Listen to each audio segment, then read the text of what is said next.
the special meeting of the Board of Education of the Kaneland Community School District to order at 7 p.m. We would like to inform all board member attendees that this meeting is being live streamed and archived for access at any time by our community members on the internet within 24 to 48 hours of the meeting's conclusion. Please rise for the pledge. I pledge allegiance to the flag of the United States of America and to the republic for which it stands, one nation, under God, indivisible, with liberty and justice for all.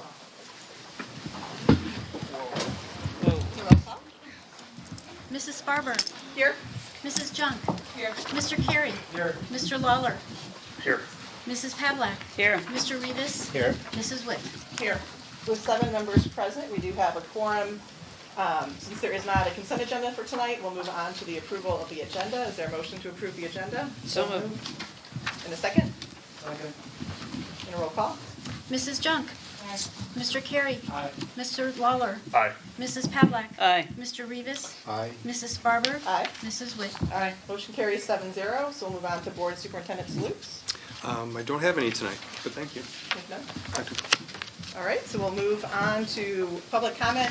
The board values public input to inform our decision-making and to provide information and insight into what is happening throughout the district. Board meetings are held to conduct the business of the Board of Education and are required by law to take place in public. However, they are not public forums. We use the public comment section as an opportunity to listen to our stakeholders.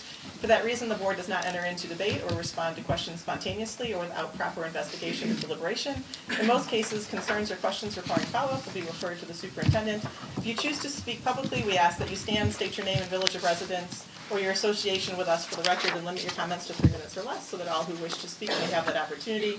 You're encouraged to seek a private appointment to discuss matters concerning individual students or staff members. While public education can be an emotional issue, and understandably so, the board strives to maintain a certain level of decorum at the meeting. Those who speak are expected to maintain a tone of courtesy and civility. The floor is now open to public comment. If you have public comment, please go to the microphone. Thanks.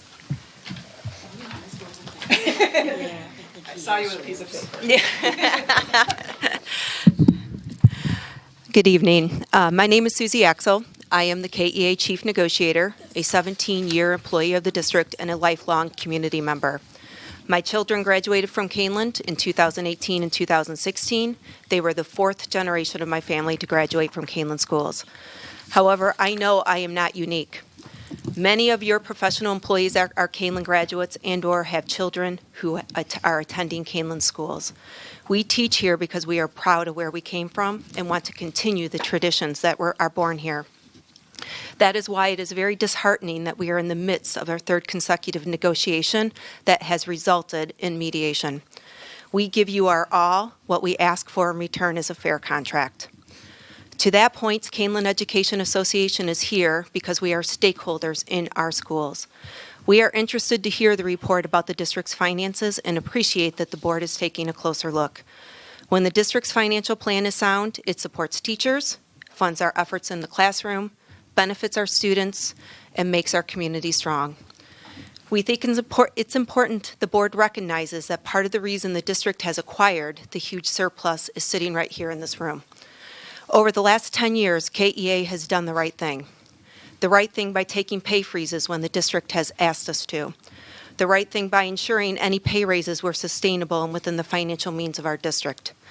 The right thing by being willing to try new, innovative ideas in our classrooms. The right thing by caring for and nurturing for our students, as well as teaching them the state-mandated objectives. The right thing by demanding during these negotiations that additional programs the board wants added are done correctly with a timeline that allows staffs to be trained and not overworked. The right thing by requesting its members be fairly compensated for the extra workload and dedication to the district, yet it is within the financial means of the district.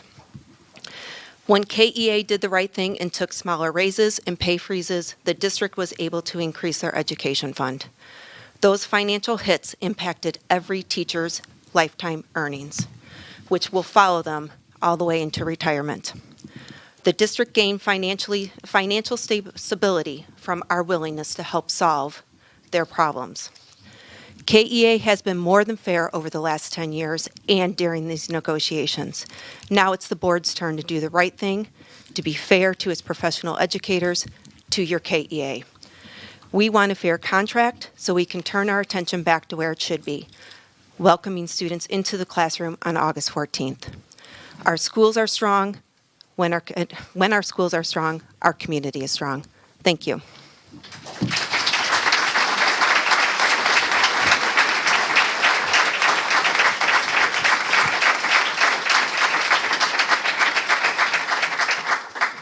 Are there any other public comments? Nope. Seeing none, we'll move on to new business, budget review. Yeah, for the one item that we do have today, as you know, at the last meeting on June 24th, Dr. Fuchs prepared and presented a tentative budget that has to be done in June of each year for final approval in September. So as Dr. Fuchs went through that, she shared some new information that came about at the beginning of the month. And as we had that conversation here, one of the things the board was looking for was some additional information, some additional background information, and maybe some plans moving forward. So as Dr. Fuchs shares on a second, you'll see that it's included in here, and then if there is any questions that the board has, Dr. Fuchs can follow up tonight, and then if we need more time, we can always get more time and share that following meeting. Okay? So with that, I'll turn over J1 to Dr. Fuchs. Thank you, Dr. Layden. The board has had the packet for a couple days now, so I do plan to only hit the highlights and make a few comments in each section. If at any point you do have any questions, please feel free to stop and ask those at that time rather than waiting till the end. Okay? The first section, I have provided historical data, and I want to remind the board, as I did before at the last meeting, the information you have before you tonight is based on the cash balances. Once the auditors do their work, when they present the AFR in October, it will be the accrued balances, so there will be differences between tonight's information and the audited information. The combination of the surplus is a result of three things. Those three things are additional revenue, underspent expenditures, and then a budgeted surplus from 18-19 of about $259,000. On page 2 of the report, I've showed a table with some historical data. The data to support the first table on page 2 can be found on page 9. It's a report that I give to the board whenever it is updated. The majority of the supporting data, again, is actual information that's been audited. The 18-19 information is cash balances and unaudited. So with regard to those three categories, the budgeted revenues to actual revenues came out at 100.7% for the 18-19 school year. You can see that it ranges typically from 93.1 to 102.1 with a 5-year average of about 99.6%. So we're slightly over the average, so that's a positive. Budgeted expenditures to actual expenditures, we came out at 96.5%. Our average is 97.7, and you can see the range. For that one, we're near the lower end, meaning that we spent less than we budgeted. Actual revenues to actual expenditures, we typically come out at 95.5. We typically come out at 99.7. We had an exceptional year at 95.5%. If you look at the range, we have had one other year where it was at that 95.5% range. So with regard to the executive summary, I've categorized the surplus into one of three categories. Budget practices or philosophy, unexpected occurrences, or user or system errors or discrepancy or errors. Additionally, the board had asked to describe the variances. Are they one-time or recurring? We might need to have a little bit more discussion on that part of it. All of the expenditures at some level are typically recurring, But the question really remains is, of the amount that the surplus is that a one-time or a recurring? And if it's recurring, how much might be available to reallocate into a different line item or place in the budget? The table that you see at the bottom of page 2 was the same table that you saw at the tentative budget. So I'm going to go on to page 3. Page 3 describes the 3 major revenues that were in addition to the budgeted revenues. The revenue total was $400,273 greater than expected. These variances are higher than that because there were some line items that were lower, that came in lower than expected. But I've just given you a snapshot of the 3 things that were the primary contributors to additional revenue. Revenue truly is pretty much right on at that amount. So I'm going to go on to the expenditures, which begins on page 4. With regard to expenditures, we were a little over $2 million under expended from the budget, and that's where the significant portion of time should be spent in discussions. Similar to the budget, about 75 to 80% of our expenditures consist of salaries and benefits. That's where you're going to see the majority of the variances from the budget to actual. Starting with salaries in the education fund, the first topic is each year in the budget, I have a budget practice of adding 1 position certified and 1 non-certified into the budget so that during the year, if something comes up and we need it, for example, an additional parapro, we have the money and we can go ahead and use that for that.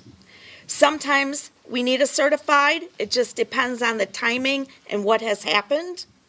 Other times we don't use it. So one possible budget practice that could be changed is not to add in those extra positions for the final budget in September. So that is something that I would want feedback from the board on with regard to that practice, either tonight or into the future prior to September. So we get the tentative budget in June, Correct? final budget in September, Yes? which is a month after school starts or so. Mm-hmm. So we've got a good handle on the staff we need by that point. We do.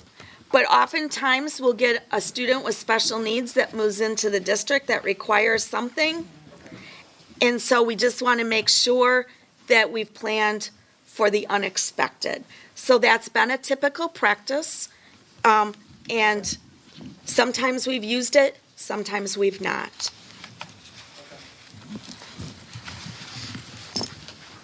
The second one is with regard to the unexpected occurrences. The business office maintains a very large spreadsheet with everybody's actual salaries, benefits, etc., line by line. It includes their 4 pays in the summer. We have to take off, because our fiscal year crosses over, we take off 1 year's 4 pays and add it from the prior years to make sure that our budget is accurate. For example, a teacher is paid from September through August. Our fiscal year runs July 1 to June 30th. So there are 4 pays, 2 in July and 2 in August, that have to be subtracted from one fiscal year and switched and added from the prior fiscal year in order to make the budget correct from fiscal year to fiscal year. That's also maintained in that large spreadsheet. So when we put those budget numbers into the software, those are actual, what we think we're going to spend on contracts during that fiscal year. Throughout the fiscal year, things change. For example, we have teachers that resign early. We have teachers that change positions. We have parapros that move around. We have people have babies that we didn't know about. When we know about the babies in the summer, we plan for them. When we don't know about them and they happen, it shows up as a different or a variance between the budget and the actuals. When people get sick and we know about it, that like if we know they're having a leave coming up, we plan for it. If we don't know about it, we think they're going to finish their contract. This past year, we had about 12 employees for one reason or another that did not finish their contract. When that happens, they're filled with subs, so those come out of a different line item that we plan for when we know about, and when we don't, some of those line items actually go over. So this spreadsheet gets updated as personnel changes happen? Throughout the summer, but once the budget is finalized in September, we keep the spreadsheet updated, but the budget doesn't change. But isn't it reconciled at some point throughout the year? Like we're saying, let's say year starts in July 1st, January 1st, you should be able to look and say, hey, we've got 6 teachers working over $100,000. We have, does that not happen, or do I not understand how that happens? We know where we're at and what it could look like in the budget. In the past, a few years back, we've made budget amendments because that's what it would take. So the typical budget process where you have to post 30 days, advertise, have a hearing, that's how you go about changing the budget. That's a budget amendment. We've done those in the past, only twice, I think, since I've been here. At that time, the board was criticized for doing the amendments because then the actuals turned out pretty darn close. And then it looks like you've changed the budget to meet the actuals, and it was causing problems of its own. So the past few years, we haven't done budget amendments for that reason from when the board was criticized for doing it. You can see where we did it before, and it's on page 9. It was the year where it would have been 15, 16, or FY 16 at the bottom there. The number is like 99.5% actual revenue to actual expenditures. That's the year we did a budget amendment so that everything was tight, and then it skews that kind of numbers in terms of planning. So we can do what you're suggesting, but I just need to know I just need direction from the board. I'm not sure what I'm suggesting yet, but Yep. I'm just trying to make sure I have all the information. Yep. Part of this packet is you're going to give us quarterly updates on where we're at budget to date, so we have that opportunity to review all of this Yep, quarterly. that's correct. And I think those will be good discussions. So that should be helpful for that part of the process. So I think you're wondering, or were you, I don't know if you were, I was taking your question not to be a budget amendment, but maybe would that type of reconciliation of payroll be in the quarterly reports? Is that? Well, it kind of came as a surprise that we ended up with this money, so I'm trying to avoid surprises. Mhm. And I don't know if amending the budget to meet the actual or vice versa, it just. Something to think about. Okay. Yep, definitely something to consider. So, good. With regard to the transportation salary, the backup data for that is on page 12. And that came in about $84,000 less than expected. We had, in this fiscal year, route changes, drivers, again, that didn't finish their contracts for various reasons, and a new transportation director that in September, we were still trying to figure out what routes were happening and things like that. So, on the other hand, that surplus was offset by a $43,000 overage in bus driver substitutes. So it nets a little over, $40,000 there. So, O&M, operations and maintenance, They used about $31,000 less than their 3-year average for their substitute salaries. In that particular category, the substitute salaries where you're seeing that money, that would be summer workers. So the summer workers didn't put in as many hours and didn't get paid as much as in prior years. So those two lines, or those two line items, I've considered to be one time because we can tighten those up moving into the 1920 budget as we take a look more closely at these line items. Page 5, substitutes. We had a good year in terms of subs. We spent $52,000 less than the 3-year average. So that's a good year for subs.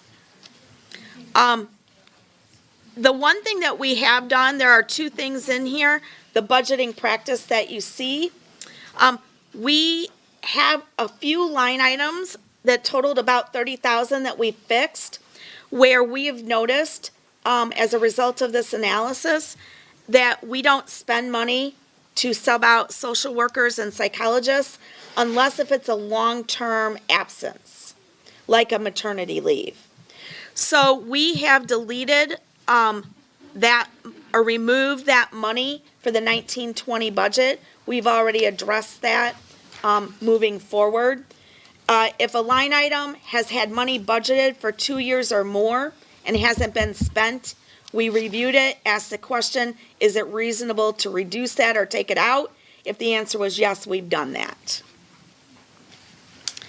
In terms of the next one, as you know, we've talked about this. This summer here, coming up very quick now that the fiscal year is over, we are required to submit a new site-based report to the state, and it will be included in the school report card. So a year ago in the spring, we reviewed every salary line item. We had many line items that were district-wide because it made sense at the time. But now that we have to report by site, for example, substitutes. We used to put all subs in the district-wide account.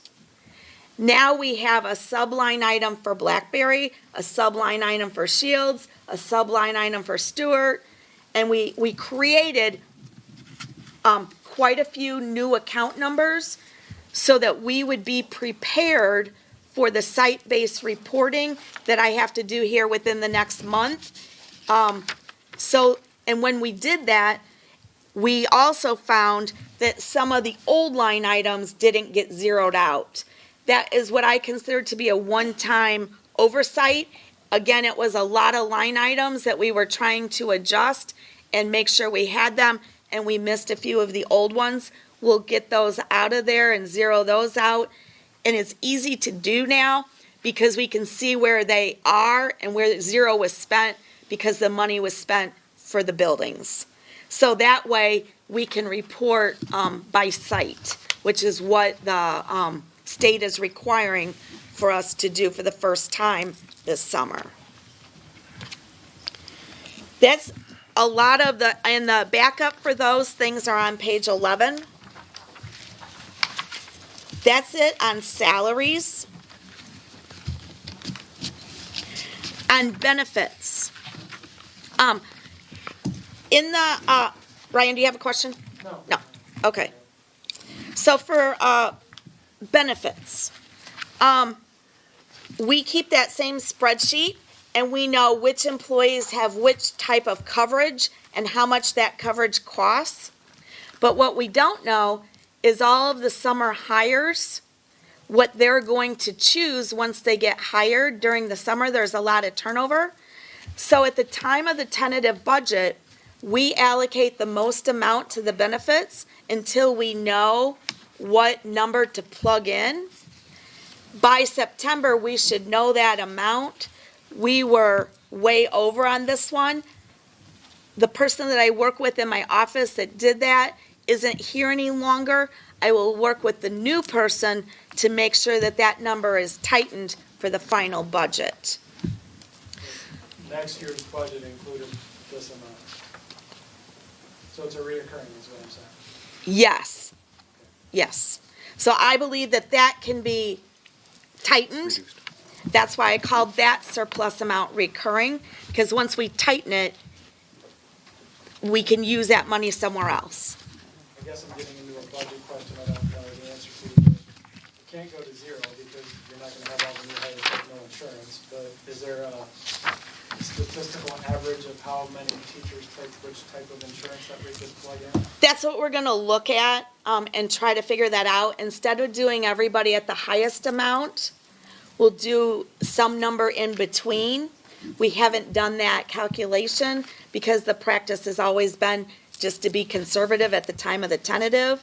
And so we're going to work toward that since the tentative is already done. We'll work toward that for the final. The final will have mostly actuals, but as people come and go throughout the year, say for example, you have a person who leaves that takes single coverage, but their replacement takes family, we have to be sure that the budget incorporates enough to cover the spread. And so we're going to try to figure out what that magic number is. You also get changes with existing employees as well, right? Yes, it can. If an existing employee has a qualifying event, they can change. Additionally, we have open enrollment in October through, it's like the end of October to November. They can change at that time. And those are things the budget is done.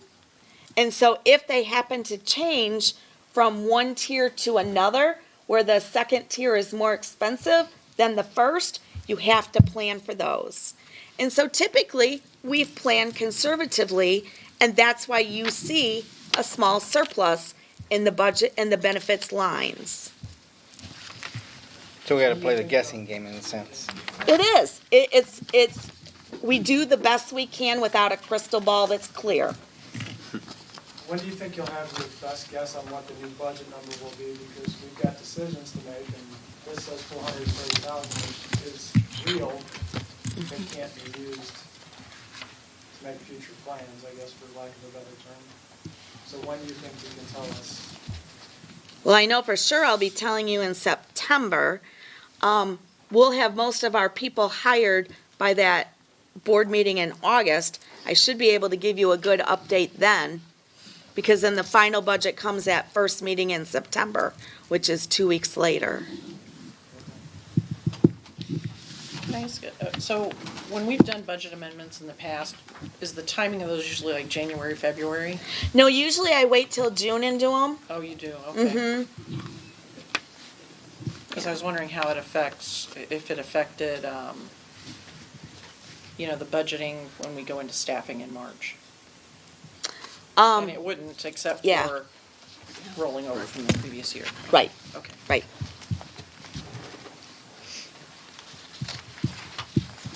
Okay, next page. Page 6.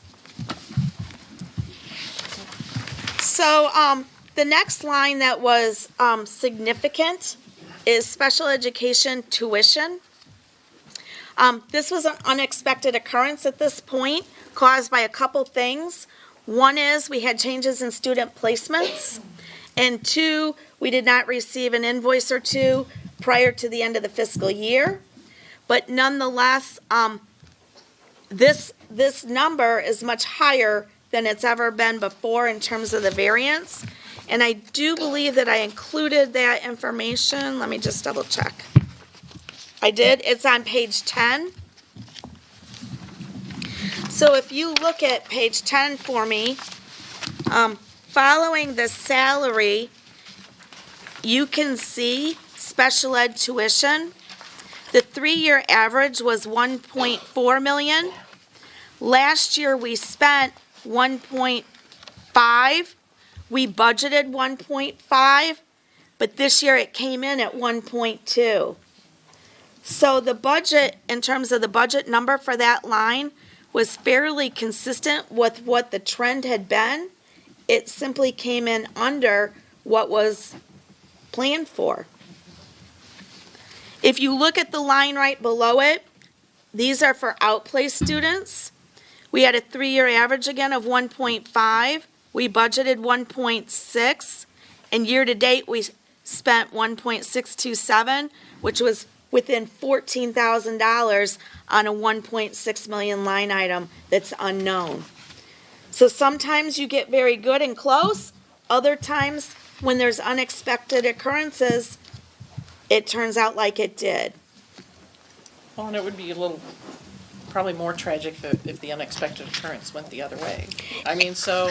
And you it know, has we gone need the to other way. continue to- I think you need to continue to budget. I mean, this is my opinion, obviously, and I'm not stating that outright, that, you know, you need to use that year-to-year average, you know, because usually it's been accurate, and this could be just a one-off year for that.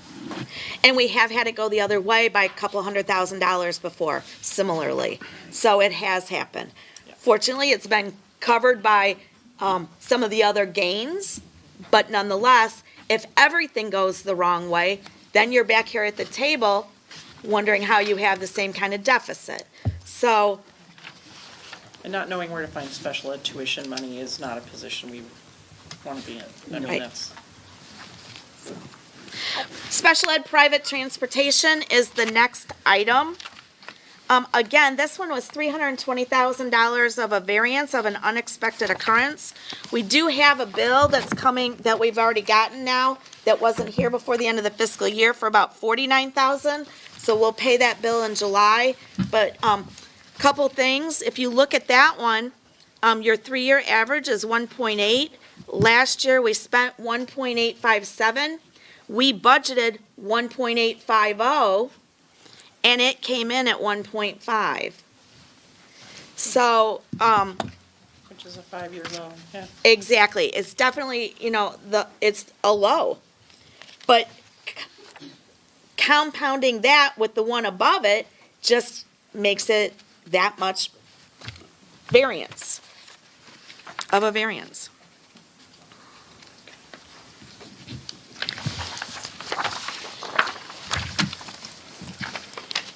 So the next line is the district paid health insurance for retirees. I do believe that this account was probably over budgeted by $59,000. We can correct that in 1920. The person that will be doing that, again, is new, and I can work with that person to make sure that she knows where to find the information and how to budget for it properly. The next page, page 7, building budgets. Each year, our principals are given an allocation to plan for things that are what we call 300s and above, so no salaries, no benefits. It includes purchase services, supplies, capital, conferences, subscriptions and fees, and basically the things that they need to run their building. So this year, the buildings in total underspent their budgets by a little over $138,000. And so you can see on this list the different buildings and how much they underspent by. I did take out in their allocations, which I do for them as well, food service, and then we bought the teacher laptops. I took those out because they didn't plan for those. And so these are net numbers, what I believe to be underspent by our building budgets. Another area where we can continue to work with principals to be sure that they are spending what they've budgeted. The capital projects in the O&M budget, this was a one-time system error that we have figured out, and it's interesting because we figured it out when we were doing the tentative budget for 1920, asking some questions. What we learned is that in the spring when you all approve the bids, we do a purchase order so that we can get that vendor on notice. But then when we go back and we input the budgets, for just a couple of those capital projects, they were double entered and we didn't catch it. And so that totaled that $286,000 there that you see. That's definitely something that we can be more careful about. Again, we learned something about the system that we didn't actually know about before because we've had so much turnover in the position that does that. So I apologize for that one. That we should have caught and we didn't. So the next one is a budget practice. Each year we put money into the O&M budget for minor building repairs. We don't know what we're going to need for various things that happen throughout the year. And so we put an average of what they've used in the past, and then as the buildings age, sometimes we'll add a little bit more if we know of something that could happen. And so this year, for those line items, that was about $139,000 that was underspent or not needed. But again, we want to make sure that those things are covered should something happen. Because the problem is if you overexpend your budget, when you all get your audit, that will be noted in the audit if the fund is overspent. So again, there's that balance between over budgeting and underspending and figuring out where it's going to actually land throughout the year. So with we have tons of capital projects we've been putting off and things like that. So since this is a real surplus, is it possible to roll that number in and then budget? I know the whole board, we could decide that, but at what point would we say, we'd like you to take that 138.9 and roll it into the capital projects and spend it because, in the upcoming year, because we're always behind. We're always Can you take one and pass it, please? leaving Teresa, the that track one, an extra year, before it's resurfaced and not doing the tennis courts in a timely manner and things like that. yeah. So that's one of the ideas that I had talked with Dr. Layden about. And so I'm sharing with you an updated capital project list that you could review. Well, that was serendipitous. Thank you. Perfect segue. Really?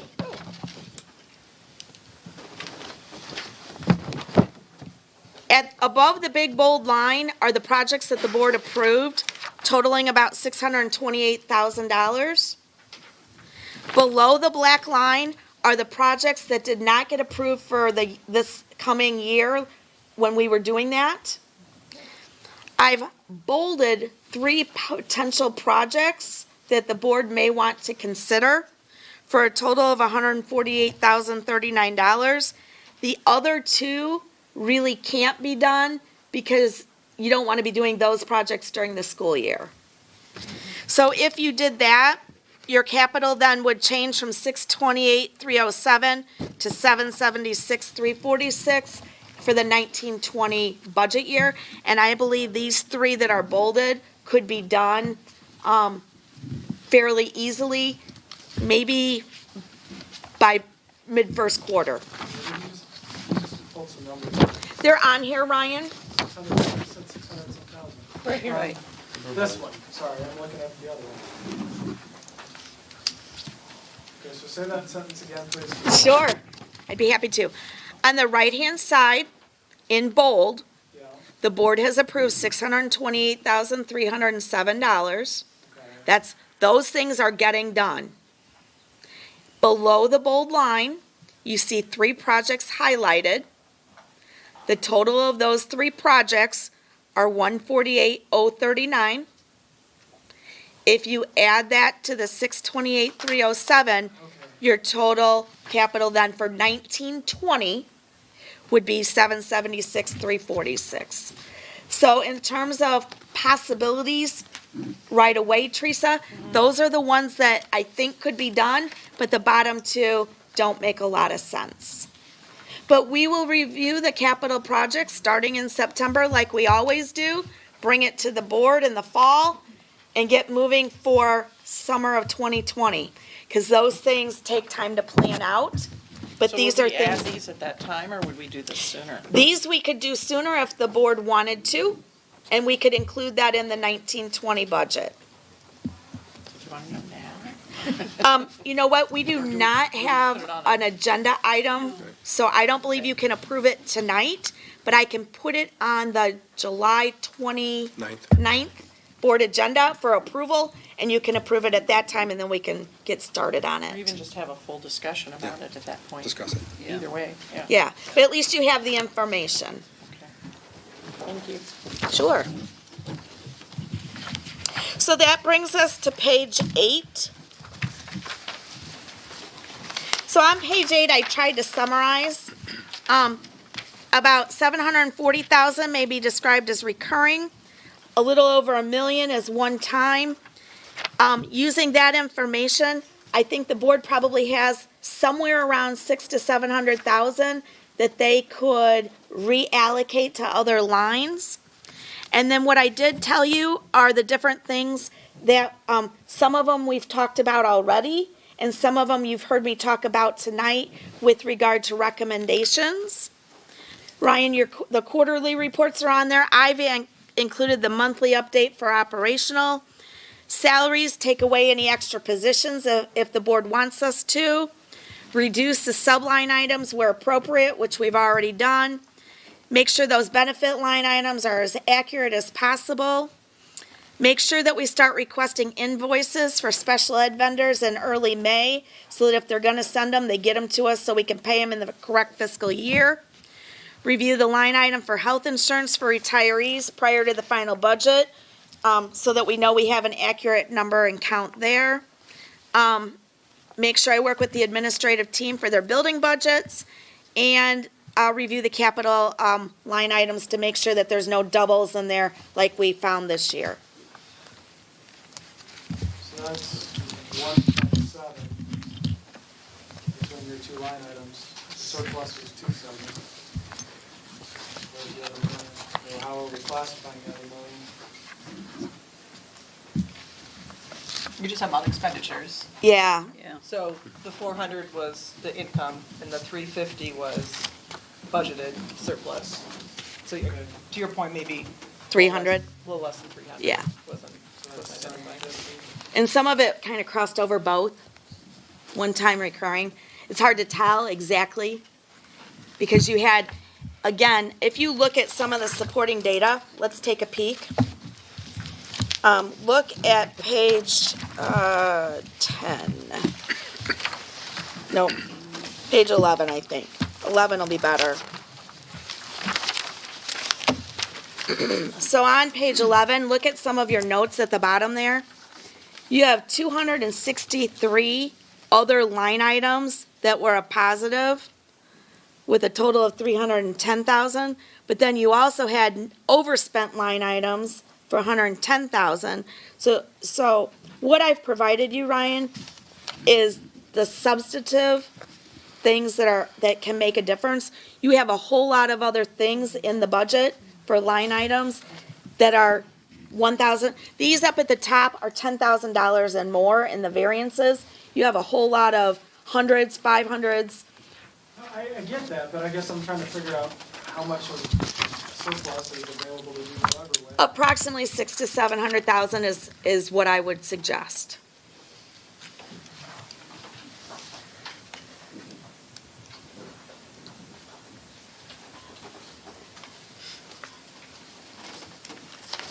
And that's the total of the columns on the first page 3 through 11. Some of them I had to split because they were both.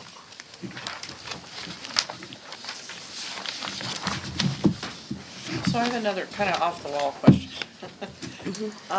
So with the building budgets, when they come in under like that and there's a surplus, I know this year, the foundation is not funding the teacher grants like they normally do. And that's, the amount of money that's at the schools, is it possible that amount could be redirected for that? Typically, the foundation will spend between $10,000 and $12,000 on those grants, and there is certainly enough money in this variance to support that. Or even like, anything that, I'm thinking of the strategic plan and anything that would support personalized learning that's needed, that's been put off.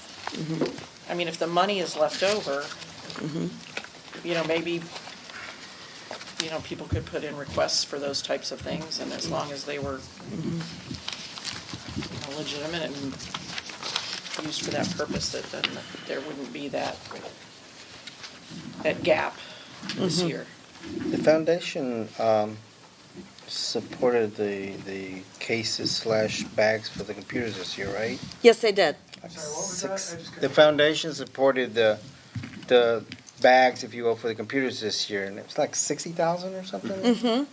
And it's the cases for the Chromebooks Correct. for the students. Hence, unable to support, I believe they told us, they can't support Right. the creativity that happens here. I think they even went into their reserves, right? Yes. Initial investment or whatever. Okay. So if I do my math right, we're off about 4% total on the budget, right? It's about 4.5. Yep. And that's, I forget, you have an average somewhere. Yes. If you look at page 2, the average ranges between 95.5 and 108.6 of actual revenues to actual expenditures. The 5-year average is 99.7. This year was 95.5. So about 4.5%. When you sit down and do your budget, are you trying to get within 1%, 5%, what's your goal? Right on. I mean, except for those things that I told you I build in, that extra positions, everything else comes in. The buildings give me theirs, the salaries are what they are, the benefits, we try to estimate as close as possible with all the unknowns. Yeah. The state revenue, that's a question always. Certainly at the time of the tentative budget, we have no idea, but they do tell us sometime during the summer what it will be, which I still haven't heard. So hopefully by September, I'll know what the state is going to give us. Then the question becomes after that, will they actually give us what they say they're going to give us? A few years back, they prorated in April of that current fiscal year. Well, by that time, there is absolutely nothing you can do. Last year, they gave us a 5th payment out of 4. So that year, we got a whole bunch extra. We budget for what we think we're going to get, for what they tell us at the time with that information. Property taxes is fairly easy to budget for because once you do your levy in March and April, when we get the final amounts, they tell us what to expect, and it typically comes in very close. And so that's where I'm very thankful, because that's a significant portion of our budget. Federal, same thing. It's very consistent. Right now, it's the state that's still somewhat unknown. It's better than it has been, but they still owe us one payment from 18-19. We didn't get it. We got 4 payments in 18-19, but one of them was from 17-18. Those are, I forget, what are roughly? Categoricals, about $1 million. I'm sorry? About $1 million. About $1 million. So that Yeah. we get it before the end of this month, it goes backwards? Before the end of August 31st. It's 60 days following the end of the fiscal year. The auditors can accrue it. And then it shows up in your AFR. But we don't know yet. Pardon? But we don't know yet. Well, It's the state. ISB has vouchered it, but it depends on when the comptroller releases it. So we still don't know. No. Do we have any, what's the timing on the legislation, the $15 an hour legislation? For us, It's we've like got 3 years. about 2 years before it starts to significantly impact us. So at this point, we don't need to be looking forward and We do allocating some soon, of this to right, we do offset soon, that? but not yet. Okay. Yep. About 3 years out, 2 more, I just didn't want it to, in 3 years, right. Sneak up on us. you know. Sneak up on you. surplus there Right. on Right. Anything else? No? All right, so I think there's no action tonight. So we will move on to Superintendent Board report. Yep, I just have one update that we have two more KEA negotiation board sessions on the calendar for July 11th and July 15th. As you know, our last session that we had at the end of June was with our federal mediator. It's the first session that we've had with that person, and that person will continue as long as needed. So I want to let you know that those two dates are coming up, and more information will come out about the location for our board retreat that we're having August 5th. And I'll send that information. That's all I had. Anything? Nothing? Anything from I don't the know board? if we're going to future topics or kind of what we just finished up. With budget amendments, that doesn't seem like we have a real good philosophy that I'm aware of. Maybe there's one that I'm unaware of, but maybe that's something we need to discuss. Whether the board wants to amend the budget after September for any reason? Like January or, whenever if we get askew from what we planned, then we should probably modify it. Is that a topic anyone wants to talk about? Okay. I'm generally anti adjusting the budget, that's what a budget is, but if other people want to talk about it, I don't want to I hash it think out it now. can look like, it can appear less than transparent if you alter your budget so that it looks like you came in right as you So we budgeted, have 2 no's, but if there's 4 yeses, we can let Ryan. Well, I guess that's my point, is that we need to have that discussion, otherwise it's. I'm talking about it. Yeah, I don't have 2 a problem yeses? talking. I'll More talk yeses? about anything. All right. We can put that on topic for future agenda, so amending budgets, yeah? Yep. I think we have 4. Yes, you did. All right, any other topics for future agendas?